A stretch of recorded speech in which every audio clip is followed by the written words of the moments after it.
Generating traffic and sales can be a challenge for online merchants. But selling on the Walmart Marketplace puts your products in front of millions of customers who shop on Walmart.com. And right now, sellers who join Walmart Marketplace can save up to 50% on referral and fulfillment fees for the first 90 days. So get started today. Head over to marketplace.walmart.com/savings. That's marketplace.walmart.com/savings. Welcome to E-Commerce Conversations, a podcast by Practical E-Commerce. What is going on, Internet? Eric Van Holtz back again with another E-Commerce Conversations. On the other side of the Internet from me, I got Antonio Centeno, a man of many talents and many businesses, and we are going to be focusing on his e-commerce business, primarily Vitaman. Welcome, Antonio. Eric, great to be here. And I mean, it's been forever. At least forever. Just a couple days since we've seen each other. So a little disclosure, Antonio and I are business partners on our business, Area 627, which is, I hate to use the term investment company, but it's a business that builds partnerships with other bootstrap companies and helps take them from 6 figures to 7 figures. And that is a horrible description, man. How do you describe it? We are 4 friends that had a little bit of excess money. And we're like, you know what? Let's pull it together and do what we love to do. And that is invest in companies to help them grow and make more money. Because we are simply, I think, business geeks. And we all had 4 different core competencies. And we brought this together and we're like, man, this just makes sense. And the area stands for Aaron, Ryan, Eric, and Antonio. And 627, we take businesses from 6 figures to 7 figures. I'm pretty proud of that name. It was great. You came up with it, right? No, I can't. I don't think I can take the credit. Take the credit. No. Just take it. So anyways, Vitaman also has a pretty interesting story because that's not something that you just started on your own or with some buddies. Tell me about how you got into that business and what is that business as well? So Vitaman is basically natural skin and hair care for men, which you know the category, Eric. You're, obviously Beard Brand needs no introduction. But Vitaman's actually been pretty big in the spa industry over in the Middle East and Australia since 1999. This company, it was established, they're out there, but the original founder, Claire, she's still with the company, is my business partner now. She found herself pigeonholed in the spa industry and she didn't have an online presence. This is 2019. So she was voicing this to a friend of hers, fellow Australian. His name is Dale Beaumont. And Dale was a great friend of mine. We're over in London speaking at the Upreneur Summit. And he found out what I did. And he's like, hey, we're just hanging out, seeing London together. He's like, I need to introduce you to a friend of mine, Claire. Didn't think much of it till Dale happens to be in New York. I'm in New York. We just hang out. And he had some sample product. He gave it to me and it blew me away. And as a guy that sees a lot, my business, I have a YouTube channel that teaches men how to dress better. I get tons of grooming products in the mail, but this one blew me away. I'm like, I got to learn more about this one. Turned out Claire was very open to forming a partnership. So we created a new part of Vitaman. There was Vitaman Global. We now created Vitaman USA, of which I have a big ownership stake. So me, her, and Dale are now partners. And it's something that, we've been able to take this from basically 0 online sales. Actually, February, we were under $1,000. Not this February.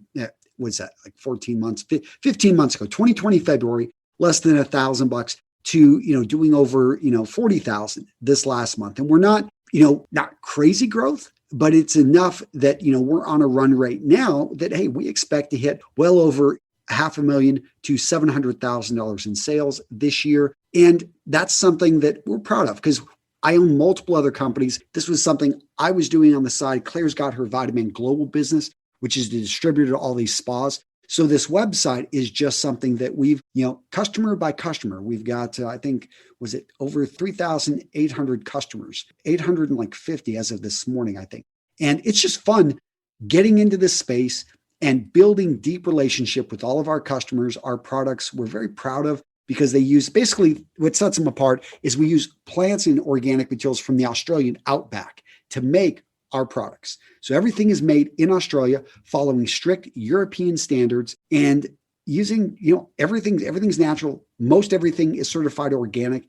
And that's what really sets us apart, for a guy that he's a high performer, he's an entrepreneur, he's a business owner, he's an athlete, and he wants something that's good for his body. And if it tasted good, I would even say it's edible, but I don't recommend people be eating our stuff because to be honest, it doesn't taste that great. Yeah. We just did an email blast too, talking about not eating our products because they smell so good. They smell good. Yes. Yeah. You just kind of want to eat it. So yeah, I think this is super interesting because, so you've got the global business. How much of the global business impacts the success of the U.S. business? Like, is there any kind of like brand equity? It's huge. Yeah. Claire has done an amazing job. For 20 years, this woman built up a brand. She had an image. She had a story. There are people that have been using this product for 20 years, but the vast majority of them, again, were in the Middle East. They were over in Australia. They were in, parts of Asia where she was positioned as well. But they had not really made much of an impact in the United States. They were, I believe, in Barney's for a while, and they do have some loyal American customers. But we've had to really, and this has probably been, if there's any like partnerships getting, issues that we've had, it's simply my vision of what the company could be and who we were going after versus Claire's idea of the man that goes in this, because it is a different customer. A guy that goes in and is spending hundreds of dollars at a spa, this guy isn't very price sensitive, versus when you're online, there's a lot more comparison of price, even if you're at a luxury point. It's just a different experience. The guy isn't getting the product put on. So we really have to sell just how different and how high quality our goods are, I think, to be able to close the online sale. But we're making it happen. We started sample kits earlier this year, and we have yet to figure out if that's truly a path to getting it out there. But we are, that is one thing. We've got these, you can go over to our website and get, the free sample kit. But really, I just been pressing, once people try the product, they either, really, really love it and it's good for them, or, it's not, it's usually the two choices. But we find that a lot of guys, just love the product. It's better than what they were using, and they make the switch over. Especially if, let's say, we had got we've got a treatment kit for if you get thinning hair. Pretty much, this, any guy over the age of 30, his hair starts to thin progressively. Even if he's not losing his hair, it's thinning. And we have specific shampoos and conditioners that are geared for this. Or if you have oily hair, specific products for oil management. We have specific products for if you've got a dry scalp. For that, we've got hair food, and all this stuff has been tested for almost 20 years over in spas around the world. So that's probably was one of the huge things we built off of. Most people, when they're starting off a company, their product hasn't gone through that many hands, and they're constantly refining and improving it. Ours had a 20-year, refining process before we even started really selling in earnest online. So the thing I'm kind of really interested in hearing is, like, what did that negotiation look like? Because she didn't have a U.S. business, Claire. Yeah. Or did she have one and it wasn't going and you had to come in and kind of help out? Walk me through a little bit more of, like, if I'm a completely green person and I want to import a product into America, like, how does that even happen? Yeah. She already had a warehouse where occasionally she was selling to American customers. So she had a website and she had already gone through a lot of that headache. So again, that's where this partnership really worked out. In the negotiation was, I came in, she saw the value. I trusted Dale. Claire trusted Dale.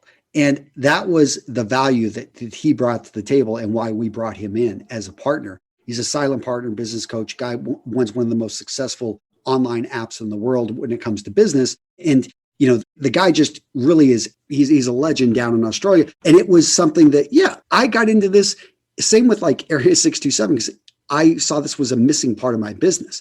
As an influencer, I knew that having a physical product, having seen some of my friends have great success with this, like, wow, this is a no-brainer. But what had been holding me back is I didn't want to go through the headaches, as you describe, of trying to figure out what are the import exports of every country that we need to be in, the branding, the packaging. I didn't want to deal with that.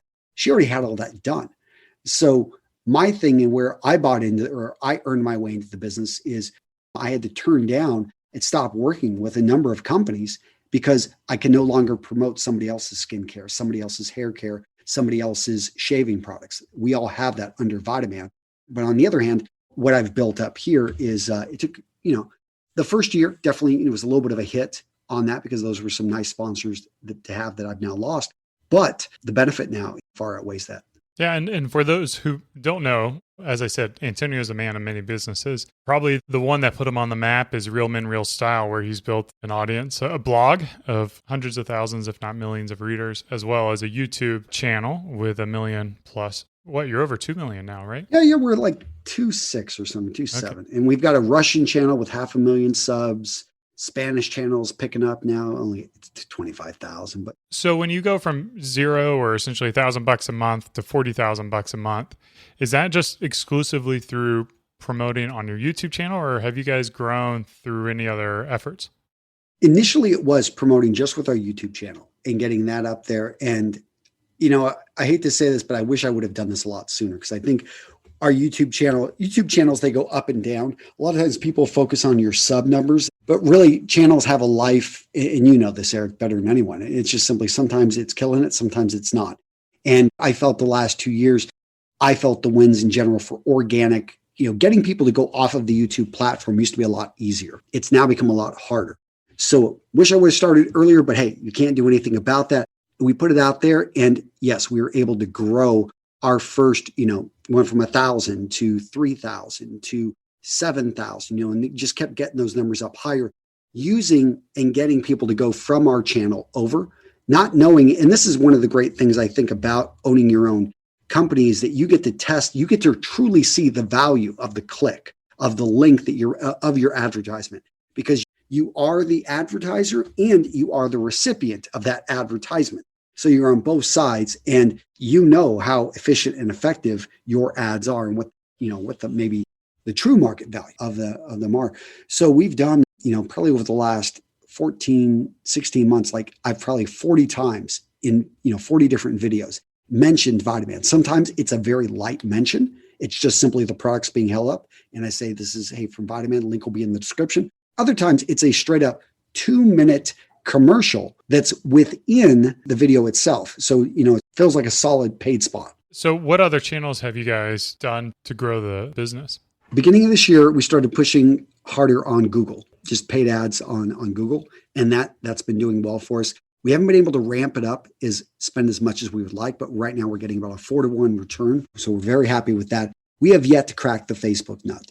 We're probably on the third person to try to help us with this. I know Facebook just recently went through an update that changed a lot of stuff, but I feel like we have not been able to get a winning combination over on Facebook. But this is something that we're working into it. We're going to figure it out. YouTube ads, that's the next area that we're working to get into. But really, having only figured out 1 out of our 3 paid revenues, I'm pretty happy with where things are at now in terms of how far we've been able to come without paid ads. But I know once we get that going, we'll be able to jump from that 40,000 to 100,000, make that monumental leap that only paid traffic, in my opinion, can get you to. Another area that we've really been focused in on, and this is with building the e-commerce, is making sure we're plugging the holes on the back end. So I know, and we talk daily on the number of total customers we have, how many total new customers we had this month, how many total customers we had this month, who our top 100 customers are, how much they're spending with the company,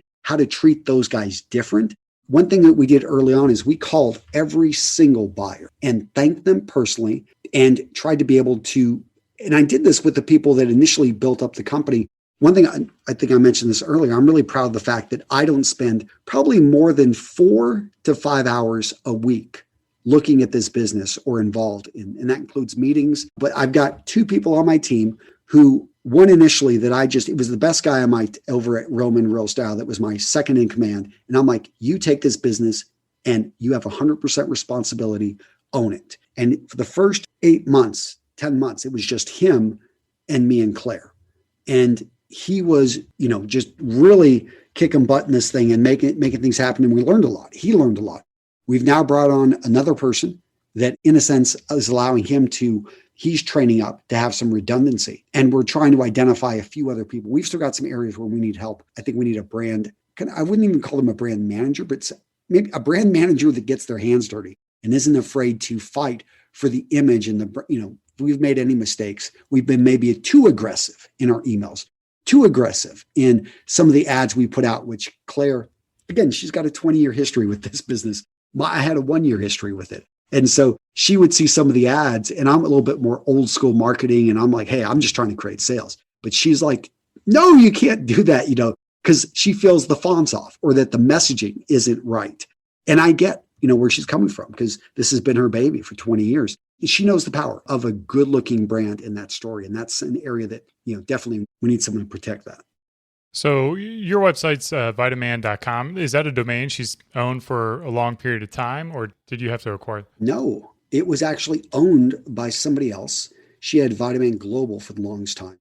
And when we partnered, that was one of the big victories we had early on, is that she found the person that owned it, who was an entrepreneur that owned a very large company. And she was able to get that domain from them. And we didn't even have to pay for it. What? You just got it for free? Pretty much.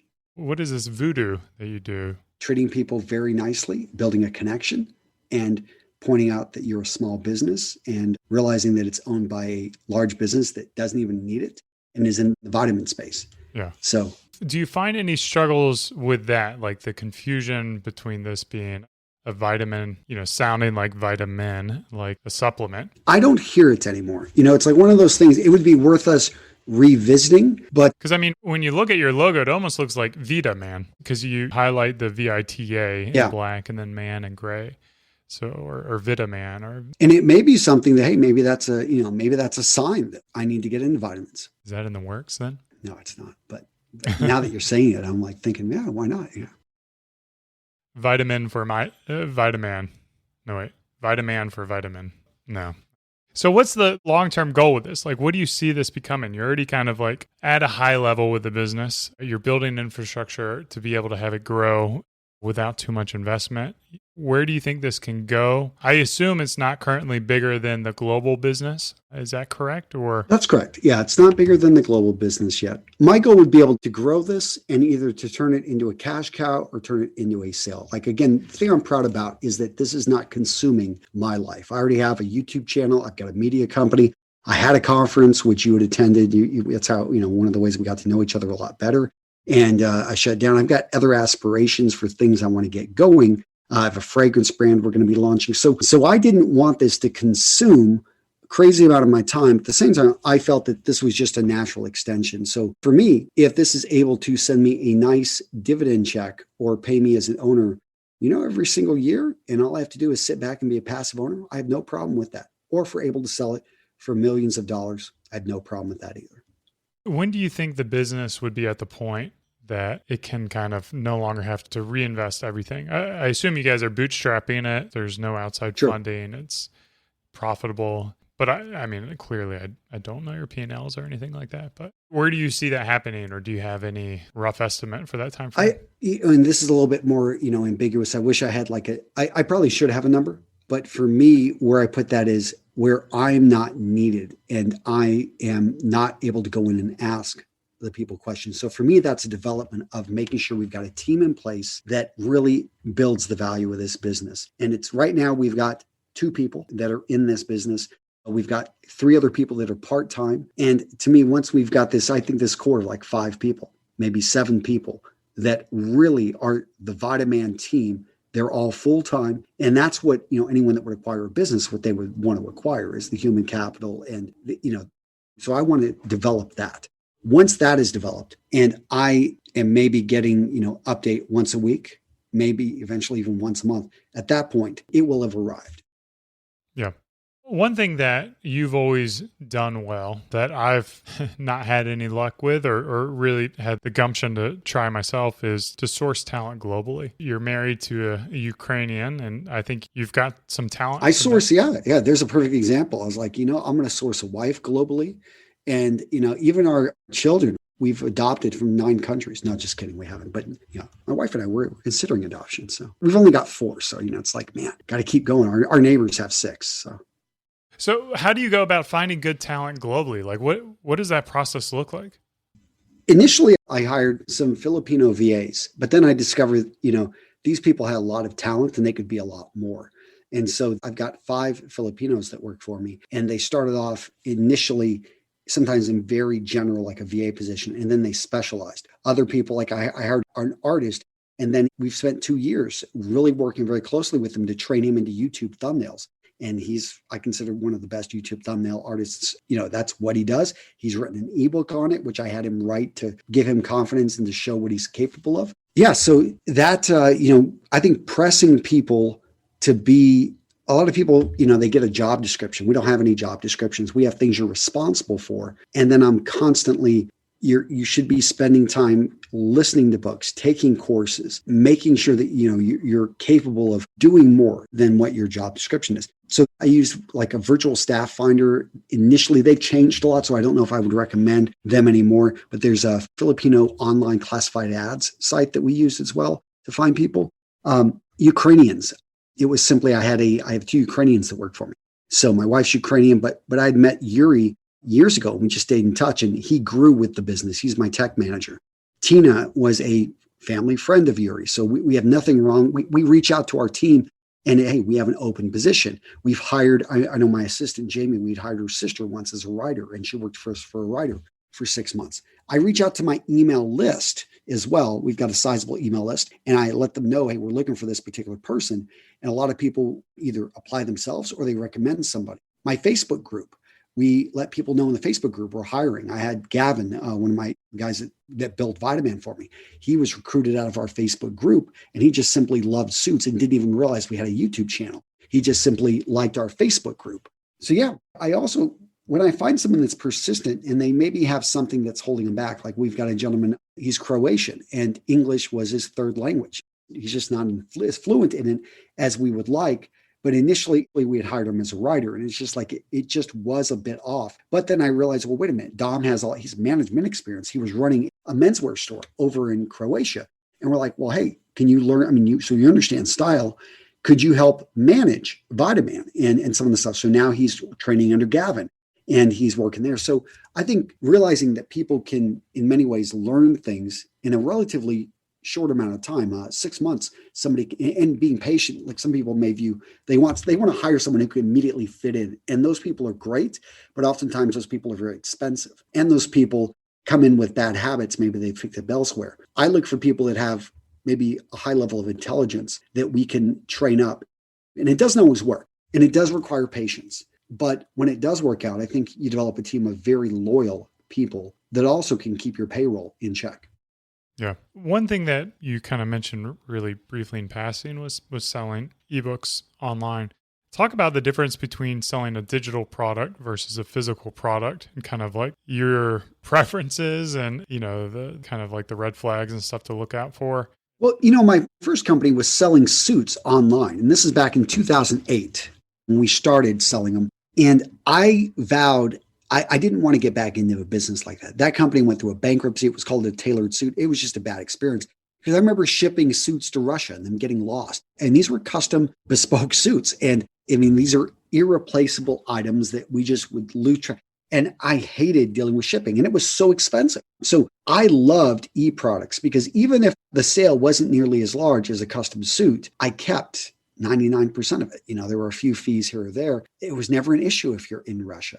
If you didn't receive it, I could easily resend those pixels or give you access. But I think that, a lot of people, information is harder to sell though. We still sell ebooks. I think we could definitely be doing a better job at it. But I've enjoyed kind of getting back into the physical products. And as we're doing that, actually taking a lot that we learned from selling electronic products.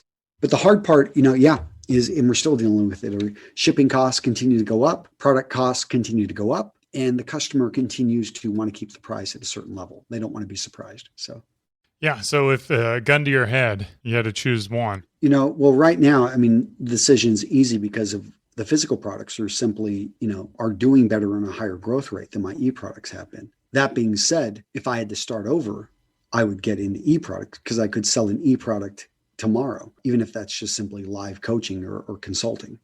Yeah. So if you're kind of like getting off the ground, you need a quick win, go digital products. There's a lower barrier to entry to getting established. But once you've kind of got your resources, then you can start to consider how you can invest a little more of that capital into physical goods. And I know all the pains, as sure many of our listeners do, with products and product launches and, underperforming products and reformulations or redesigns and remanufacturing. So it never ends, but I just feel like there's something like nice about building something you can touch and hold. Yeah. And that's another thing which we know when people are out of deodorant, when they're out of, a hair product, when they're out of shampoo, they have it there and it's a reminder because the bottle's empty and they jump on and they order it again.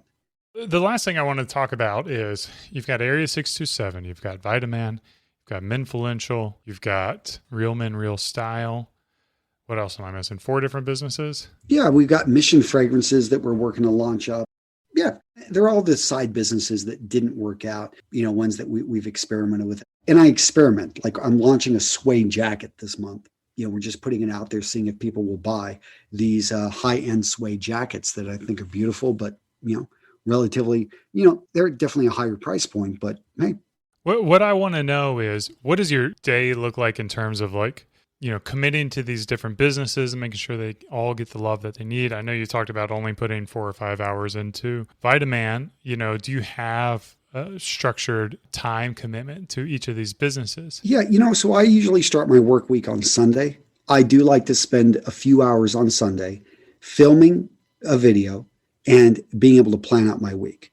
So that means taking a step back. Like I try to take as much as I can most of Friday off and Saturday because I've got 4 kids. I want to spend time with a wife. So Sundays working a half a day. And the big victory for me is to get like 1 to 2 videos filmed. As a content creator, to be able to get that done.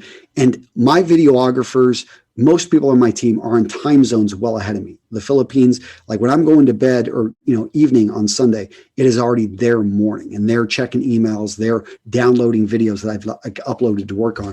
I send out a video as well. I talk about the company priorities and I lay out, hey, these are the 5 things that we've got working on. And this is number 1 all the way down to number 5. This is the percentage of our company resources that each of these things are getting. Like right now, we're rebuilding a website. So that was very clear. That's the number 1 thing on the company's list. And it's taking up about 45% of our total resources this week. And, we've got about 14 people that I send this email to. So they understand that, hey, if you've got to make a decision, you got 2 things to do. The website team is asking for something or, Mission Fragrances is asking for something. You go with the website. And that's what I try to be really clear at the beginning of that week where our focus is. And it helps me stay focused as well. Mondays are heavy with meetings. So this is the day I come in. I've always got a Monday and Wednesday, 8 a.m. That's the one thing that doesn't change. 8 a.m., Monday and Wednesdays. It's a 15-minute meeting. It used to be an hour. We kept cutting it in half. And I said, finally, we're able to, sometimes it's only 5 minutes too. Never keep a meeting longer than it needs to be. And then for 2 hours from 8 to 10 on Monday and Wednesdays are the only time my team can reach. Basically, they're guaranteed I'm going to be there and they can grab me and talk to me for 5 minutes, 10 minutes. If they need more than that, which is pretty rare, let's say they need 30 minutes to go over something, we can set up a meeting after that, like so to 10:30 or 11. Tuesdays and Thursdays, I try to leave open for very important meetings in that first hour from 8 to 9. If, 5-minute meetings, I've got 3 that we're touching, tomorrow. So I should be done with meetings in 30 minutes. And then I have the rest of the day to film video. So on Tuesdays, I'm going to be trying to get 2 to 3 videos filmed. And on Thursdays, I'll try to get 2 to 3 videos filmed. So a lot of your time still goes to Real Men, Real Style. A lot of, yeah. And that's probably a quick reminder. This is a business that is a lifeblood of, it's basically made everything else possible. My presence on YouTube and the relationships and things I've made there, that's led to all my other successes. But it is still, it's not my most profitable business, yet it's the most intense of my time. So, eventually I want to get my way out of that one too. So looking for personalities to bring on that one. Well, we'll have to bring you back on the show to talk about that when that happens. At a later point, yeah.